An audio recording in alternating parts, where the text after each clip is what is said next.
보냄받은 소명자요 보냄받은 사명자입니다. 아멘. 이제 우리 새생명 축제가 21일 이렇게 남아 있습니다. 우리가 새생명 축제 때까지 우리에게 주어진 시간들은 우리가 먼저 영적으로 깨이고 또 우리가 영적으로 믿음으로 서가는 그러한 기회의 때로 우리가 삼기 위한 속에서 우리가 대각성의 때다라고 그렇게 이제 우리가 일컫습니다. 그래서 우리가 새생명 축제 때까지 우리가 요한복음 11장을 통하여서 우리가 말씀을 함께 나누고 있습니다.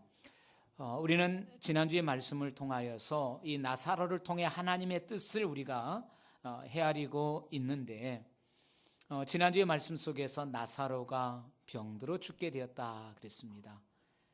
그랬을 때에 그 누이들이 급히 사람을 예수님께로 보내어서 이 급한 이 소식을 예수님께 전하여서 예수님의 어떤 역할을 기대했습니다. 그런데 예수님께서 이 급한 사실 내용을 접하고서 하시는 말씀이 4절 말씀에 이 병은 죽을 병이 아니라 하나님의 영광을 위함이요 하나님의 아들이 이로 말미암아 영광을 받게 하려 함이니라 이렇게 말씀했습니다.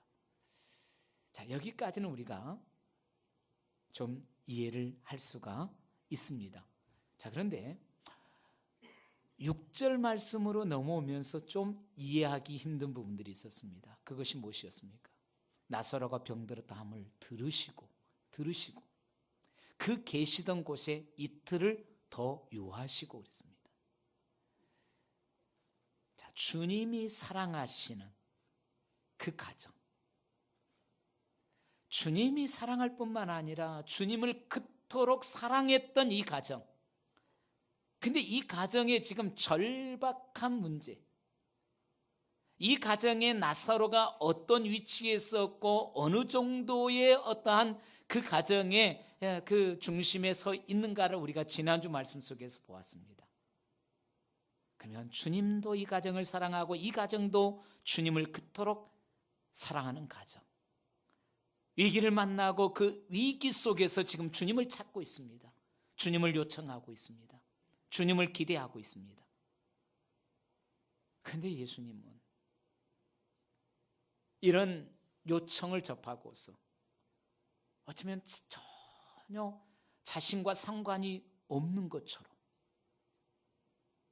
그렇게 반응하시고 그렇게 행동을 하십니다. 자, 그러면 우리는 사랑의 예수님이 그것도 전혀 어떤 관계성도 없고 이들을 향한 어떤 지금까지 접촉도 없는 그런 이들이 아니라 주님도 사랑하고 이들도 주님을 그토록 사랑했던 이 가정의 이 절박한 상황을 요청했을 때에 주님이 전혀 상관이 없는 것과 같은 그런 반응과 그런 태도를 취하심 앞에 우리는 한번 생각해 봐야 됩니다. 주님이 왜 그러셨을까? 우리는 보통 그렇잖아요. 친분이 있고 관계성이 있고 그리고 지금까지 우리의 어떤 그런 삶의 관계들 속에서 뭔가 좀 이렇게 가깝다라고 하면은 어떤 어려움이 있을 때 문제가 있을 때에 우리 흔히 하는 말로 열일을 다 제껴두고 가잖아요. 그 현장에 찾아가잖아요. 그래서 가장 어렵고 힘든 순간 그 일들 속에 그 현장에서 함께 하고 있다라고 하는 것이 어쩌면 그 친밀도를 나타내는 모습이잖아요. 그러면 오늘 이 가정과 주님의 관계는 어느 가정 못지않게 어떤 사람들과의 관계 못지않게 그 친밀도와 그 가까움, 그 사랑함은 감히 누가 따라올 수 없을 만큼의 그런 모습을 가지고 있는데 왜 주님이 이렇게 하셨을까? 왜 이틀을 이렇게 지체하셨을까? 머무셨을까? 그래서 오늘 제목을 미스테리 이틀입니다. 그러면 이 미스테리 이틀을 우리가 답을 얻기 위해서는 질문이 필요해요. 질문. 자, 세 가지 질문을 한번 우리가 하면서 이 이틀에 대한 답을 우리가 얻어가겠습니다. 첫 번째 질문입니다. 예수님이 어디에서 이 나사로의 소식을 들었을까? 어디에서 지금 나사로의 이 상황을 들었을까라고 할 때 6절 말씀에 보면 그 계시던 곳 그랬습니다. 그 계시던 곳. 근데 한 장 앞선 10장 40절 말씀에 보면 그 6절에 계시던 곳이 어떤 곳이냐? 요한이 처음으로 세례를 베풀던 곳. 그곳이 지금 주님이 계시어요. 이 현장에서 나사로에 대한 소식을 듣습니다. 그 다음에 두 번째 질문을 우리가 갑니다. 두 번째 질문은 그러면 예수님이 마르다와 마리아가 보낸 심부름꾼으로부터 소식을 들으셨을 때에 과연 나사로는 어떤 상태에 있었을까? 어떤 상태에 있었을까? 자, 예수님이 베다니에 도착하신 것은 나사로가 죽은 후 나흘이라 그랬습니다. 죽은 지 나흘 후라 이렇게 표현했습니다. 그러면 나사로가 살고 있던 곳과 지금 예수님이 그 계시던 곳, 그 계시는 곳과의 거리로는 약 30여 킬로, 그 정도의 거리라고 합니다. 그러면 마르다와 마리아가 보낸 심부름꾼이 예수님이 계신 곳까지 가는데 하루. 지금처럼 교통의 수단이나 어떠한 환경들이 좋지 않잖아요. 심부름꾼이 예수님에게로 가는데 하루, 그리고 예수님이 그곳에 오시는데 하루, 그리고 소식을 접하고 이틀을 주님이 머무셨다 그랬습니다. 이렇게 합치면 나흘이 됩니다. 나흘. 그러면 이 나흘이라고 하는 시간 속에서 우리가 이미 볼 수 있는 것이 뭡니까?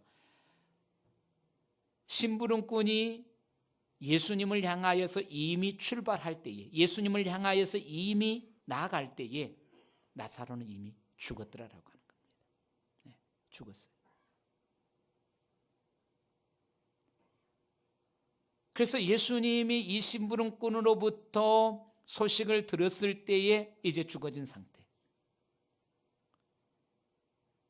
그러면 세 번째 질문입니다. 세 번째 질문은 그러면 주님이 이미 죽은 이 나사로에 대한 소식을 무엇을 하다가 이 소식을 듣게 되었을까?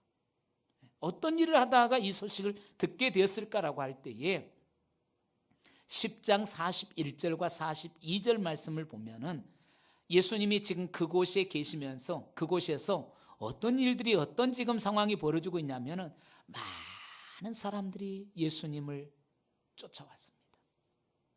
그리고 예수님은 그 많은 사람들에게 이렇게 둘러싸여 있습니다. 왜요? 시위를 합니까? 예수님을 가두고 있습니까? 아니에요. 예수님의 말씀에 귀를 기울이면서 예수님이 무슨 말씀을 하시는지에 대하여서 수많은 사람들이 지금 예수님에게 몰려와서 예수님을 둘러서 이렇게 귀를 기울이고 있는 겁니다. 그곳에서 예수님이 하나님의 나라를 선포하고 복음을 선포할 때에 그 현장에서 그 예수님의 선포되어진 메시지로 말미암아 믿는 역사가 그 현장에서 일어나고 있는 겁니다. 이 일을 하시는 중에 나사로가 죽었다라고 하는 이 소식을 이제 듣는 겁니다. 그리고서 주님은 그곳에서 이틀을 더 머무셨습니다. 자, 그리고 나서 7절 말씀에 가서 보면 예수님께서 이틀을 더 머무신 후에 제자들에게 뭐라고 하냐면은 유대로 다시 가자 이렇게 말씀합니다. 유대로 다시 가자. 여기에 유대는 예루살렘을 가리키는데, 그러면 이 예루살렘, 지금 주님이 제자들에게 가자라고 하는 이 예루살렘은 이전에 유대인들이 예수님을 돌로 치려고 했던 그런 장소입니다. 8절 속에서도 나와 있고 10장 22절로 23절, 31절, 38절 속에 보면은 그곳의 상황이 어떤 상황인지를 지금 우리에게 보여주고 있습니다. 이런 상황이기 때문에 제자들은 예수님이 가자라고 하니까 예수님의 가는 길을 막습니다. 가시면 안 됩니다. 상황이 이렇습니다. 분위기가 이렇습니다. 가시면 안 됩니다. 그럴 때 주님은 단호합니다. 자, 그러면서 우리가 주님의 이 움직임 속에서, 그러면서 제자들이 어떤 제지하는 이 과정들 속에서 거기에 주님의 반응의 모습을 9절을 통해서 봅니다. 자, 9절 말씀 우리 한번 같이 읽어보시겠습니다. 예수께서 대답하시되 낮이 12시간이 아니냐. 사람이 낮에 다니면 이 세상의 빛을 보므로 실족하지 아니하고. 네, 거기까지만 봅니다. 예수님이 유대로 가자. 그러니까 제자들이 막았었단 말이에요. 가시면 안 됩니다. 그런데 주님이 그 막아서는 제자들을 향하여서 좀 엉뚱하게, 뜬금없이 때와 시각을 말했어요. 때와 시각. 여기에 예수님이 언급하는 이 낮, 이 낮은 어떤 낮일까라고 할 때, 무엇을 의미할까라고 할 때에 이 낮은 일할 때 아니면 귀해, 그런 의미입니다.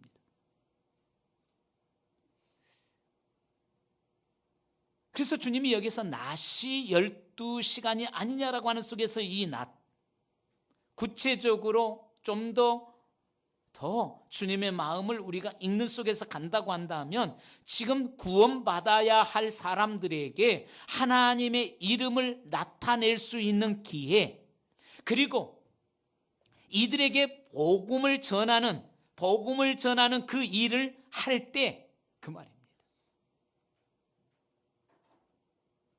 지금은 일할 때라는 거예요. 지금이 절호의 기회라는 겁니다. 이 때가 아니면, 이 기회가 아니면은, 그 다음에 12시라 그랬습니다. 12시래. 그러면 이 12시는 무엇을 의미할까? 예수님이 하나님 앞에 설 날이 얼마 남지 않았다라고 하는 그런 의미입니다. 실제로 지금 이 나사로의 이 11장의 이 사건은 예수님의 이 공생애 가운데 거의 막바지에서 일어나고 있는 일입니다.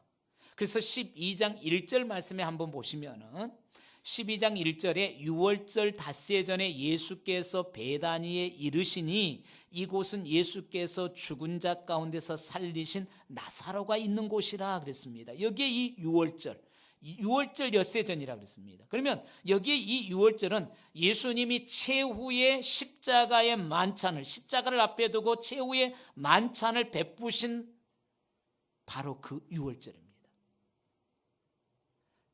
그러면 십자가를 지는 그 십자가의 죽음의 그 사건을 불과 지금 열흘을 앞두고서 지금 이 11장에 이 나사로의 사건이 지금 일어나고 있는 겁니다.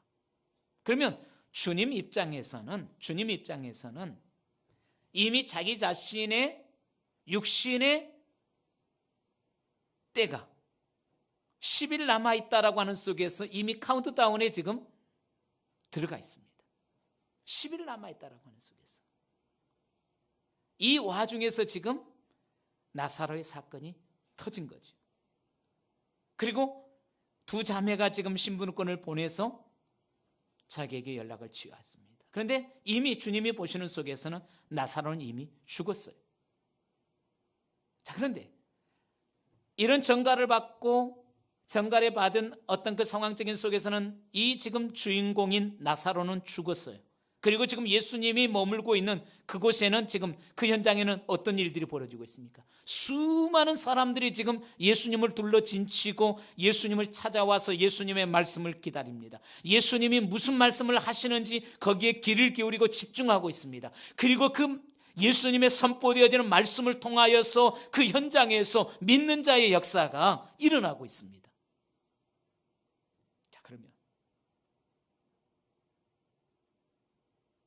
급한 전가를 전해온 나사로는 이미 죽었어요. 그리고 지금 주님이 머물고 있는 그 현장에는 한두 사람도 아니고 수많은 사람들이 지금 예수님을 중심으로 해서 둘러진치고 예수님의 그 소리에 귀를 기울이고 그 소리에 귀 기울이면서 말씀을 들은 자들 가운데 믿는 자들의 역사가 일어나고 있는 지금 그런 현장이에요. 자, 그렇다고 한다면 어디에 더 우선순위를 둬야 할까요?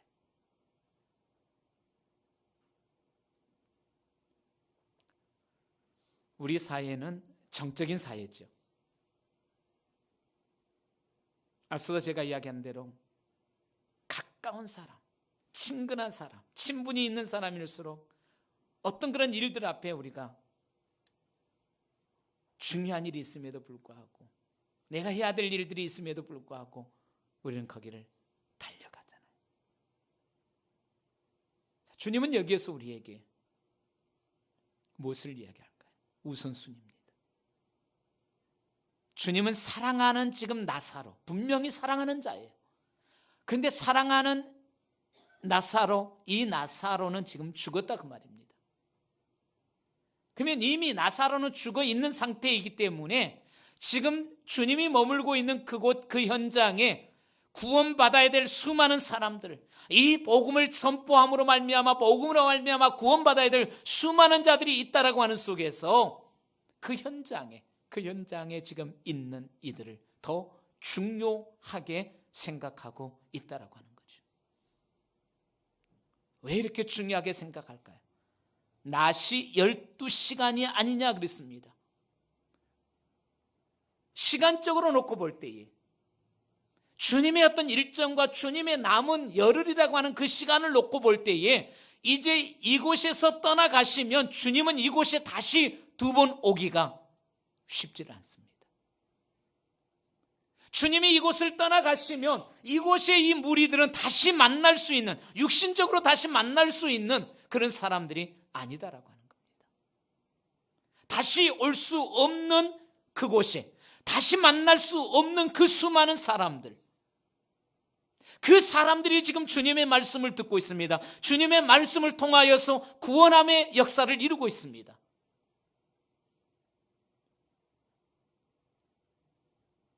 그러면 주님이 이곳에 이 수많은 사람들, 복음을 듣고 믿어 구원함을 얻는 이 수많은 사람들을 두고 어찌 죽은 자를 위하여서 산 자들을 내버려 두고 갈 수 있겠느냐라고 하는 거죠.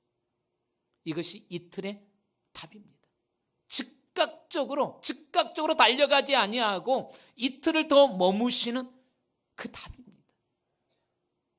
그래서 죽은 자는 죽은 자들로 하여금, 그 의미가 바로 그런 의미입니다. 아무리 사랑하는 자였지만은, 아무리 좋아하는 자였지만은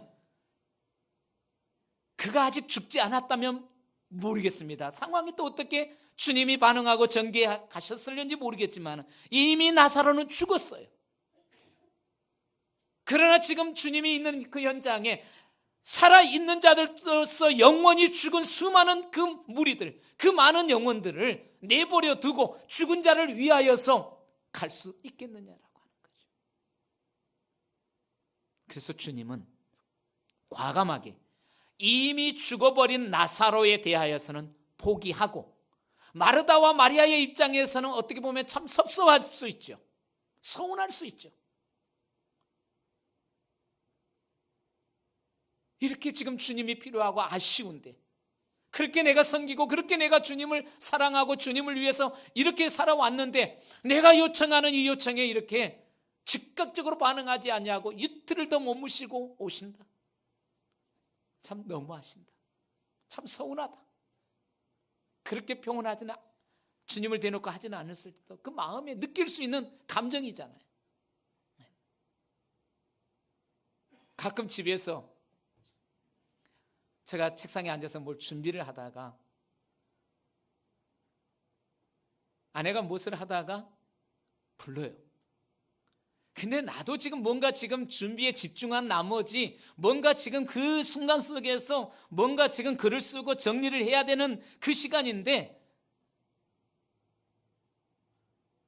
아내가 부름 앞에 내가 즉각적으로 그냥 놓고 달려가서 뭔데? 라고 하면은 좋으련만. 그렇게 못할 때가 있어요. 그래서 뭔가 어떤 좀 어느 정도 정리를 해놓고 이제 뭔데? 그러면은 끝났어.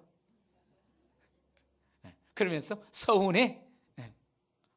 즉각적으로 반응하지 않았다라고 하는 속에서 우리는 충분히 어떤 그 감정 느낄 수 있잖아요. 그럼에도 불구하고 지금 예수님은 이미 죽은 자를 향하여서의 어떤 정적인 부분들은 포기하고 구원받아야 할 그들을 위하여서 하나님의 복음이 들려져서 믿고 구원함을 얻어야 될 그들을 향하여서 그곳에 이틀을 더 머무셨더라라고 하는 겁니다. 뿐만 아니라 또 이틀을 더 머무신 더 중요한 이유는 이겁니다. 나사로는 이미 죽은 자예요. 그리고 예수님의 지금 눈앞에 모여있는 자들은 영적으로는 죽어 있지만 아직 육신으로는 살아있어요.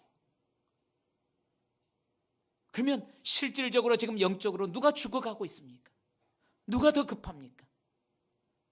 베다니의 나사로는 이미 예수님을 만났습니다. 이미 예수님을 믿었습니다. 이미 그는 구원받은 자입니다. 지금 죽어도 이미 죽은 상태 속에서도 아무 문제가 없어요. 다만 육신적인 속에서 그가 떠났다라고 하는 속에서 슬픔이 있고 아쉬움이 있고 뭔가 어떤 그런 육신의 마지막 무덤을 향한 어떤 예가 남아 있을 뿐이에요. 이미 죽었어요.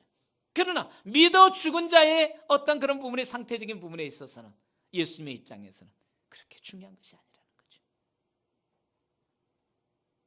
그러나 지금 눈앞에 모여있는 이 무리들, 이 수많은 사람들, 영적으로 죽어있는 이들이 살아있을 때에 복음이 들려져야 되고 이들이 살아있을 때에 복음을 통하여 구원함을 얻는 이 일이 더 시급하다라고 하는 거죠.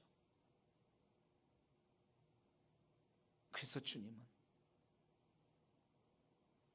즉각적인 어떤 급박한 요청 앞에 즉각적인 반응을 하지 않냐고, 그곳에 살아있는 자들, 영적으로는 죽어있지만은 아직 살아있는 그들을 살리기 위해서, 그들에게 하나님의 생명의 복음이 전하여지고 전달되어지기 위해서 그곳에 머무셨다라고 하는 겁니다.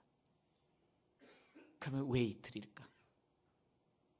우리는 또 다른 속에서 왜 이틀인가에 대한 이해적인 부분들을 좀 우리가 찾아볼 수 있습니다. 요한복음 4장 40절과 41절 속에 가서 보면은 수가성의 여인의 전도로 많은 사람들이 이렇게 이제 복음에 대한 관심을 갖게 되어집니다.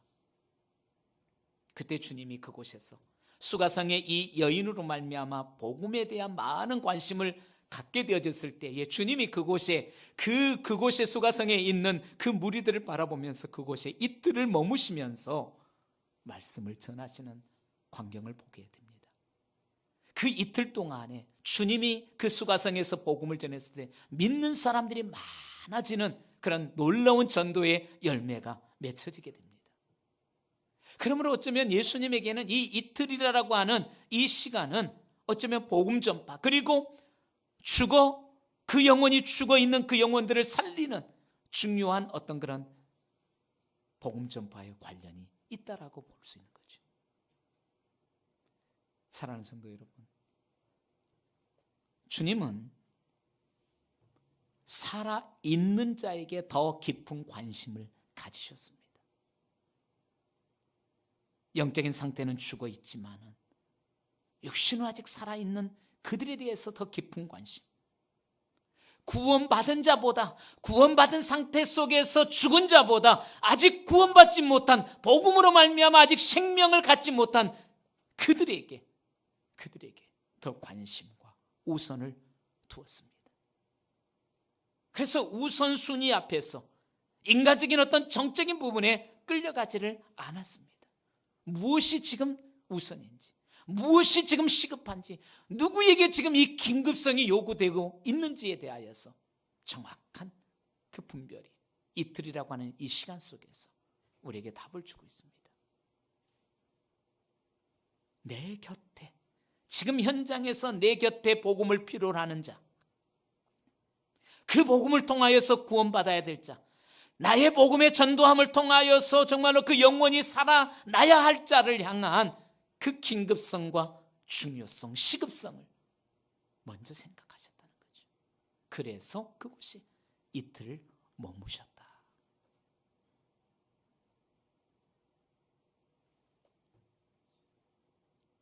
근데 11장 오늘 우리 지난주에 본문 8절 말씀에 보면 유대인들이 돌로 치려 하는 그런 장면이 있잖아요. 근데 여기에 대한 주님의 이제 모습을 보면 전혀 개의하지 않습니다. 그것으로 가시면서 복음을 전하시고 자신의 생명을 던져서 결국은 십자가까지 나아가시잖아요. 십자가에 못 박히시면서 마지막 그 현장에서도 어떤 일들을 하십니까? 누가복음 23장 43절 말씀에 가서 보면은 그 마지막 처절한 그 고통 속에서도 한편 강도를 향하여서 구원하는 역사를 펼치시는 주님의 모습을 봅니다. 그러면서 최후에 이제 다 이루었다라고 하시고 무덤에 장사되시는 예수님. 우리는 일찍이 몇 년 전에 목적이 이끄는 삶에 대한 책을 읽었습니다. 그리고 목적이 이끄는 삶에 우리가 내용을 가지고 세미나도 했습니다. 우리는 그 목적이 이끄는 삶 속에서 가장 눈에 띄는 것이 무엇이었습니까? 나를 향한 하나님의 목적과 뜻. 나를 향한 하나님의 목적과 뜻이 무엇인가를 우리가 발견할 수 있었습니다. 나를 향한 하나님의 목적과 뜻이 첫 번째가 무엇이었습니까? 하나님은 나를 하나님의 기쁨을 위하여서 창조하셨다 그랬습니다. 나의 창조되어짐은, 나의 존재되어짐은 하나님의 기쁨입니다. 우리가 하나님의 기쁨이 된다라고 하는 것은 뭘까요? 예배입니다. 예배자입니다. 하나님을 예배하는 예배자. 그래서 우리는 하나님을 예배할 수 있는 예배자로 우리가 세움을 입었고 예배자로 우리가 부름을 입었다라고 하는 거죠. 그리고 두 번째는 하나님의 가족으로 우리를 부르셨다고 했습니다. 가족. 하나님은 가족을 원하시고 그리고 우리가 가족이 되도록, 저와 여러분이 가족이 되도록 만드셨다라고 하는 거죠. 그리고 세 번째는 예수 그리스도를 닮도록 그랬습니다. 나를 향한 하나님의 계획, 예수님을 닮는 겁니다. 내 모든 소원, 기도의 제목, 예수를 닮기 원함이라. 예수님을 닮도록.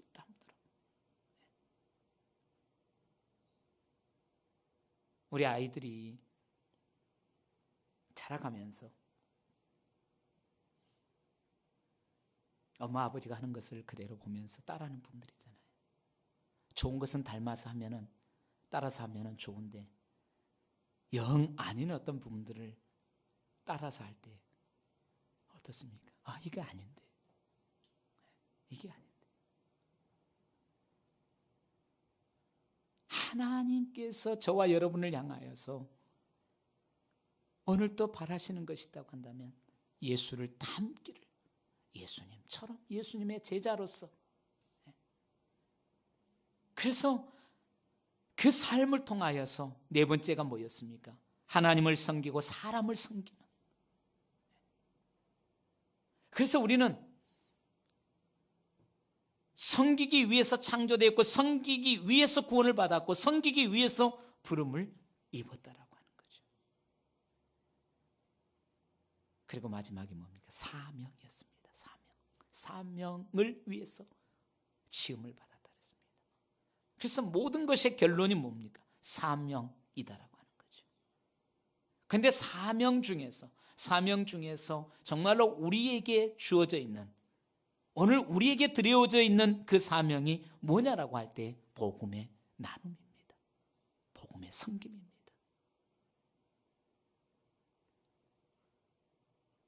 그래서 누가복음 15장의 비유를 통하여서 하나님이 가장 기뻐하시는 것이 뭔가, 아버지가 가장 기뻐하는 것이 무엇인가 속에서 복음을 통하여서 잃어버린 영혼이, 잃어버린 것들이 찾아질 때에 아버지가 가장 기뻐하시는 광경을 15장을 통하여서 우리에게 그려주고 있습니다. 말씀을 마무리합니다.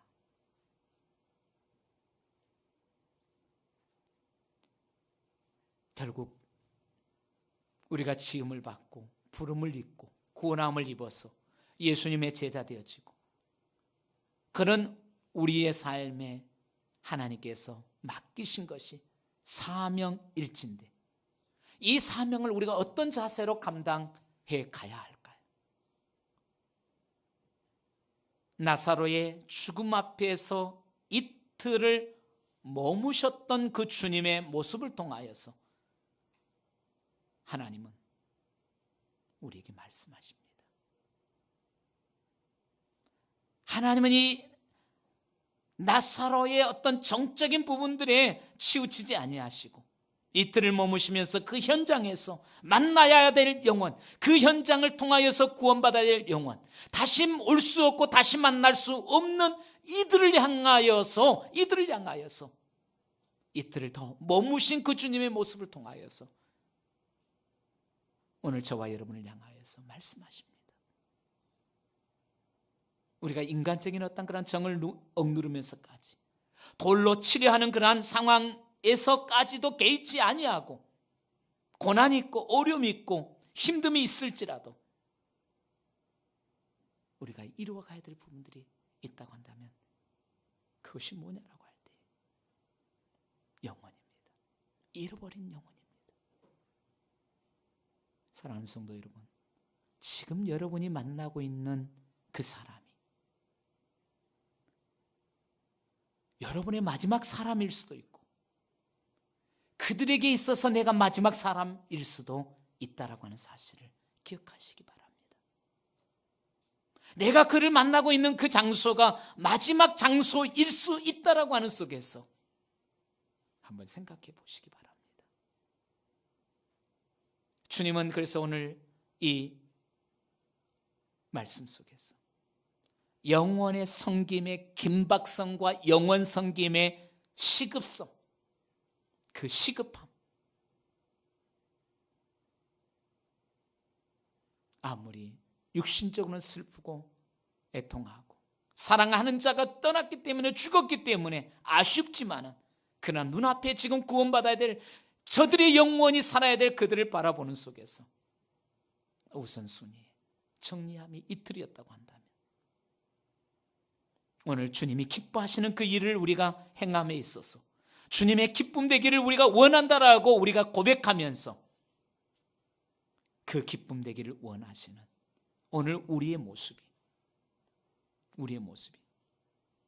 주님의 마음이 되어지고 주님의 모습이 되어지는 그 속에서 주 앞에 서는 저와 여러분이기를 원합니다. 새생명 축제까지 우리가 영적인 각성의 때로 우리가 삼으면서 한 생명 우리가 섬겨내고 한 생명 주께로 돌이키는 그 일에 우리가 함께 동역하면서 헌신하면서 아름다운 영원의 추수의 풍성한 열매를 맺게 되어지는 속에서 하나님을 미소 짓게 하고 그 영혼을 살려내는 그 역사가 미스터리의 이 이틀 속에 오늘 우리의 삶 속에서 이루어지는 역사이기를 원합니다. 기도합니다. 하나님 아버지, 왜 이틀을 요청받고 주님은 머무셨을까라고 하는 이 미스터리에 대하여서 주님의 우선순위가 있고 주님이 정말로 중요하게 여기는 것이 무엇이며 어떤 것인가를 우리에게 말씀하심 앞에 영혼의 전도의 시급성과 긴급성과 긴박성을 우리에게 말씀하시면서 우선순위에 대한 그러한 결정, 그리고 그 우선순위를 따라 행하시는 주님의 모습을 우리가 살피면서 오늘 우리가 그 주님을 따라가고 그 주님을 행하는 그러한 역사들을 우리 안에서 이루기를 원합니다. 주님, 우리가 새생명 축제를 통하여서 한 영혼을 향하여서 우리가 품고 우리가 전도하기를 원하며 우리가 주 앞에 이끌기를 원하는 그 영혼을 향한 우리의 마음이, 우리의 그러한 이틀이 되어짐 속에서 구원하는 역사 되게 하옵소서. 예수님 이름으로 기도하옵나이다. 아멘. 우리 찬송가 400